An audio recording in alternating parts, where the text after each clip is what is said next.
So in this video, I'm going to show you how to download a map from our site onto an app like Maps.me or GPX Viewer. Google Maps is great for navigating Vietnam, but you can only really do like point A to point B, so direct navigation. But if you want to do anything more complicated, like follow one of my maps or go off-roading, anything like that, then Google Maps is not going to be good enough. You can load up the maps onto Google Maps, but the problem is if you lose signal on your journey, so the internet goes, then the map disappears with it. It's basically a flaw in Google Maps software. The other issue with Google Maps is if you were to zoom in on yourself like this when you're trying to deal with lefts and rights, then it doesn't follow your GPS location. And if you hit follow me, then it automatically zooms back out again. So you can't zoom in and have it follow you at the same time. So on complicated lefts and rights, this is a real flaw in Google Maps. So what I'm talking about is using Google Maps to follow a downloaded GPX or KML file.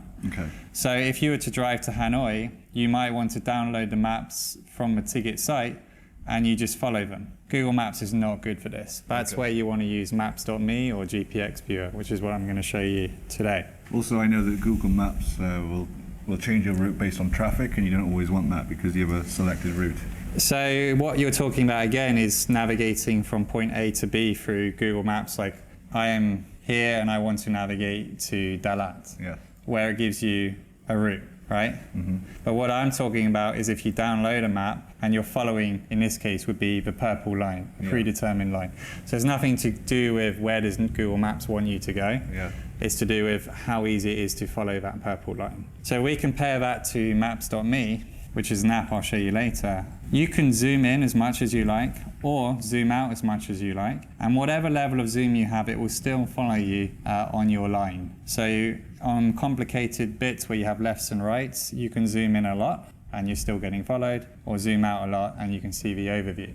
Other advantages of mapping software that's not Google Maps is they use less battery and they completely don't rely on the internet. So let's get started. First thing I need to do is take you to my PC. So if you're on the tickets website and you go to all Vietnam, the best route, and you want to use this map of mine, you can open it using the View Larger Map icon. You can now download to KML here.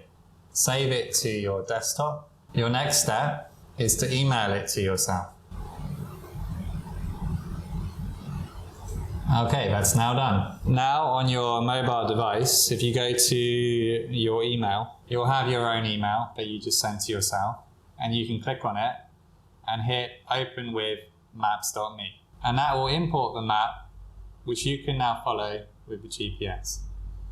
So what I need to make clear now is you can download maps onto your mobile device, but it's really from the ticket site, but it's really, really difficult and it changes all the time as Google updates their mapping software. So generally, if you want to download the map, you have to be on a desktop PC first, email it to yourself, then you can download it onto your phone. Really hard to download directly onto your phone without the whole email bit. The second point is when you get to the open with maps.me part, you might find that the app is not there. This is a bug in maps.me that I'm unable to solve. So in this case, you need to use GPX Viewer, and GPX Viewer seems to always work.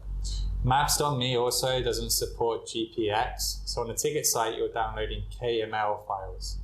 But if you're downloading a map from someone else's site, it might be a GPX. It's not going to work on Maps.me. So that's when you need to use GPX Viewer.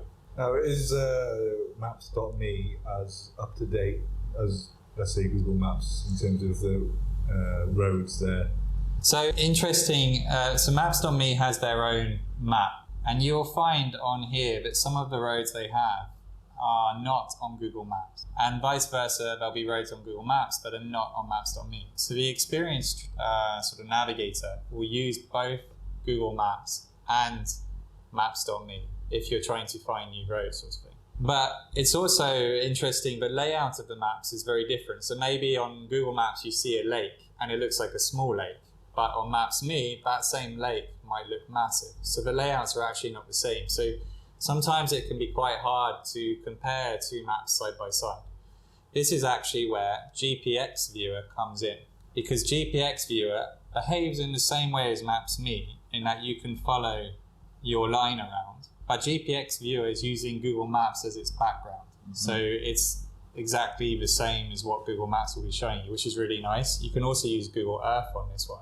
The big downside to GPX Viewer is the interface is really complicated, a lot of settings to mess around with. So one of the main ones, if you're going to use GPX Viewer, is you need to go Settings, GPS, and turn off Rotate Map according to GPS. What happens then is the map just keeps spinning around and around and around. It's really frustrating. So you need to know that that setting is there. Whereas Maps.me, assuming it works and you successfully import the map, it's just very simple. There's no buttons to press really, it just works. So that's nice. So the next thing is maybe you want to record your GPS track. There's a few reasons why you might want to do this. The first is just to see your data at the end of the day. How many kilometers did you drive, your average moving speed, how much uphill and downhill you did, all that kind of stuff.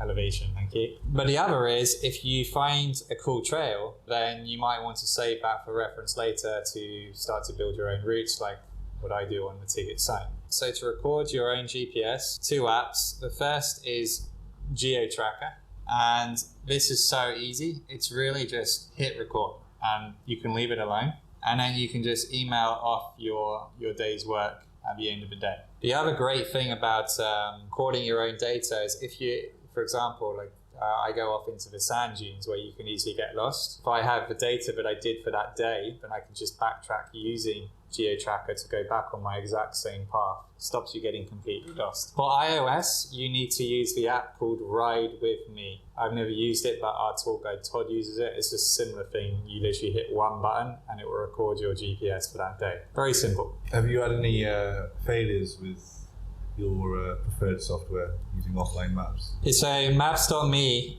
they release updates a lot, and that will suddenly, you'll find all your maps have disappeared, or for some reason you can't import maps. It's pretty buggy in a strange way. So I always have GPX Viewer as my backup. When you get really into it, you learn the pros and cons of Google Maps, Maps.me, GPX Tracker, and I will use all 3 apps on my journey for different times. And this doesn't drain battery life too much? No, Google Maps is terrible for battery, but Maps.me and GPX Viewer are good. There's another advantage of using offline maps instead of Google Maps. Yeah.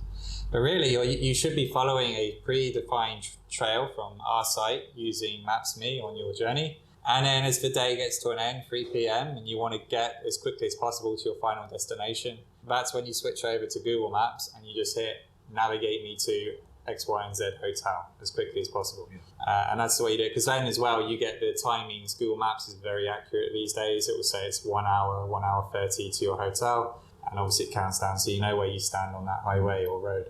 I should say at the end of this video, if you're recording your own GPS and you do find a route that's not on the ticket site but you think you'd like to recommend to other people, then you should email that to me because I will go and investigate it one way or another. And I think it's a shame how little people share their rides. We all want to have the best experience in Vietnam. So if you find something good, share it. And I'm the best place to get that shared information out there. Done. Done.